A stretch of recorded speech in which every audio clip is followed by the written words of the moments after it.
While it's possible to see a character's death coming from a mile away, sometimes it comes out of nowhere and leaves audiences shocked. Other times, there are real-life factors behind the scenes that end a character's life. With that in mind, here's a look at the real reasons these on-screen lives were ended.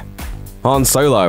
Long before the release of 1983's Star Wars Return of the Jedi, Harrison Ford began arguing that his character, Han Solo, should be killed off. Whether it was from boredom with the famous space opera or a desire to punch up the narrative, Ford has had a death wish for Han Solo for decades. While talking to Conan O'Brien, Ford reiterated that he wanted Solo to sacrifice himself to a high ideal and give a little bottom, little gravitas to the Enterprise. After decades of waiting, Ford finally got his wish. Han not only died in Star Wars The Force Awakens, but he was killed by his son Ben Solo, aka Kylo Ren. According to Abrams, they needed a big moment in order to have Kylo Ren step out from Darth Vader's shadow. In a Q&A with Entertainment Weekly, Abrams said, "We knew we needed to do something bold. The only reason why Kylo Ren has any hope of being a worthy successor is because we lose one of the most beloved characters. Well, beloved to everyone except for Harrison Ford, apparently." I argued for 30 years for this to happen. Right. And finally, I wore him down. Agent Zed.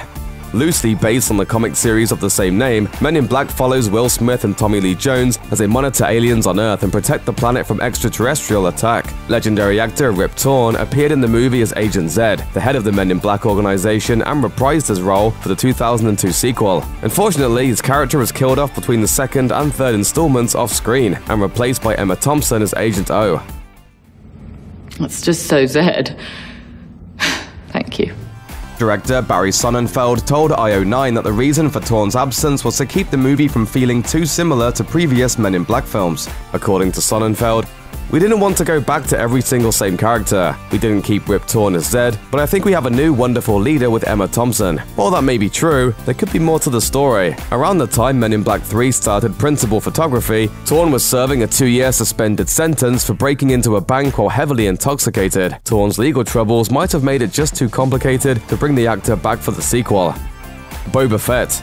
Boba Fett made his big screen debut in Star Wars The Empire Strikes Back, where he cut an imposing silhouette as one of Darth Vader's hired bounty hunters. Although he barely spoke a word, he quickly became a fan favorite, so it was a real surprise when he was suddenly killed off at the beginning of Return of the Jedi. According to Craig Miller, the former head of fan relations for Lucasfilm, Boba Fett was originally going to be a much bigger villain. Talking to Inverse, Miller said that Boba was going to be the main villain in the next film. That was the setup, why he was taking Han Solo away, why there was a thing with him in the Christmas special. According to Miller, Lucas decided to end the story with the third movie. So instead of setting up a future fight between Solo and Fett, Lucas opted just to kill off the bounty hunter.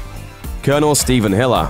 In the 1996 blockbuster Independence Day, Will Smith played Colonel Stephen Hiller, who ends up giving a very memorable welcome to an invading alien.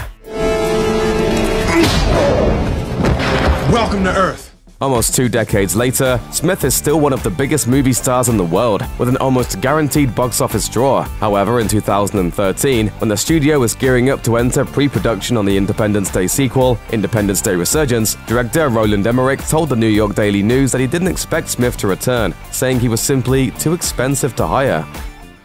But I ain't mad. It's all right. That is all right. To explain Smith's non-involvement in the movie, 20th Century Fox launched an interactive website that explained that Colonel Hiller died during a military test flight in 2007. Quicksilver. Despite enormous success, Marvel Studios' early movies don't seem to hold much fatal danger for our favorite superpowered heroes. However, the Marvel Cinematic Universe finally suffered a casualty in Avengers Age of Ultron, when the speedy superhero Quicksilver died saving Hawkeye and a child from Ultron's attacks. You didn't see that coming.